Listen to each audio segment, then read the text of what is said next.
when you're poor, you're in a box. And that whole challenge of, wow, what if there's no box?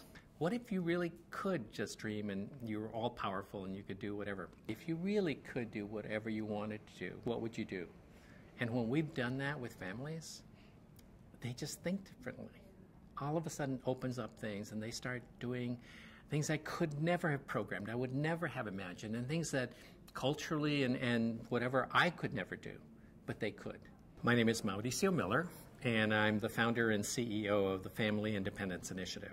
The mission of the Family Independence Initiative is to really highlight the resourcefulness and the reliability of families themselves in these communities so that they can lead their own change. And it really goes back to our history. And so for us, then, it's been a dichotomy that it has become kind of a fight between the right and the left, kind of forgetting that kind of our biggest asset is really the fact that these families actually are resourceful, that they have capacities, and that actually we should invest in them. Our biggest strength is the data that the families give us. They will tell us things that are going on under the table, they're documented, they're undocumented. The confidentiality of that's really important, but it really tells us a lot about their initiative and their situation. What we've been doing with the Family Independence Initiative is to look at people through a different lens. And when we look at them through the lens of how much initiative they take and we invest in that, we see them doing amazing things. What's interesting is technology now allows us to look at communities from a very different perspective. The families that we work with give us the information that show us how resourceful they are.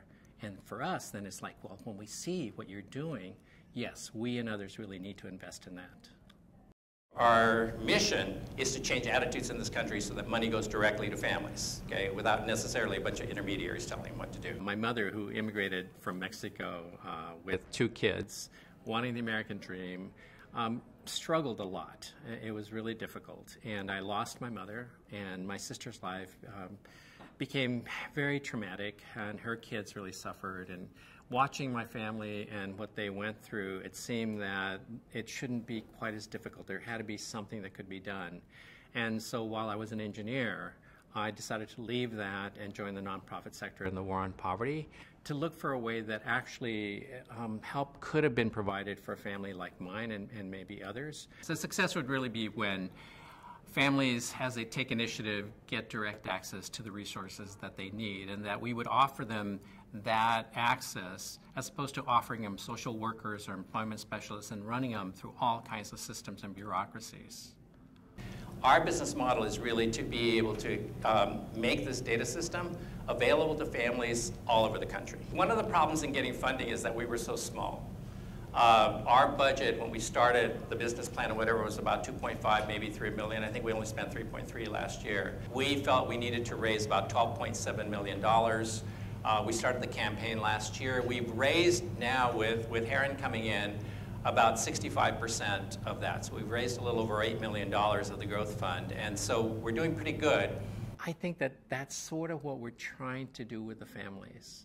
That we're trying to say to them, no, it's your life, it's your family, it's your community, your culture, you're the experts in it. And so I feel like it's been more rewarding not giving people direction in my ideas and actually watching theirs. That's more rewarding than my 20 years of social services where I was the director and I kept coming up with solutions for everybody else. So it's been a cool period.